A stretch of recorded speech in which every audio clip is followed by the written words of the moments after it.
Dito kami ngayon sa labas.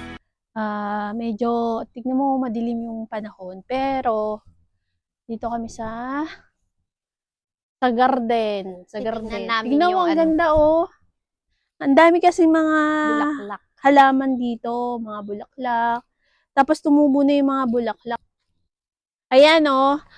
May mga tanim yung may-ari dito. Yan. Di ka nadadayo para sa lavender. Yeah. Ay, pwede to lavender na lang lagay natin. Pwede. Tsaka to yellow. Ayan o, yung puno dito, ang ganda ng halaan ng bulaklak o. Ayan o, Yun, puti. puti. Tapos may tanim sila dito na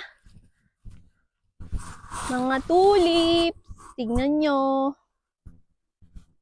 Yung landlord namin, mahilig siya magtanim. Tsaka malawak naman kasi yung garden nila. Tignan nyo o. Ito yung dati, parang berries. Oo, parang ito Parang yung blueberries. parang ganon. Ganda ng bulaklak niya. Wow! Yan. Tapos sa susunod, marami pa siyang pag summer, magtatanim sila.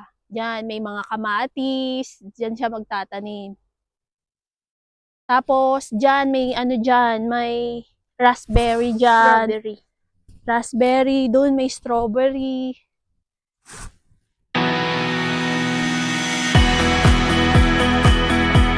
Let's go!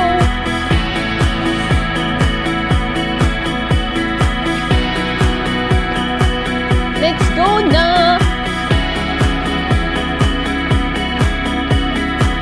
So, na talaga, saka siya magdadamo dito. Meron silang pangdamo dito eh. Tapos yan. Electric. Oo. Marami pa yung bulaklak. Ayan o. Tapos dito kami nangunguha ng bulaklak, tapos inilalagay lang namin dun sa kusina. Tapos dito siya, nagtatanim siya dyan ng kamatis. Tapos ito maganda yung bulaklak niyan. Tapos dito, yan, may paduya, may mga relax dyan. Duyan. Yeah, kaya enjoy! Bye!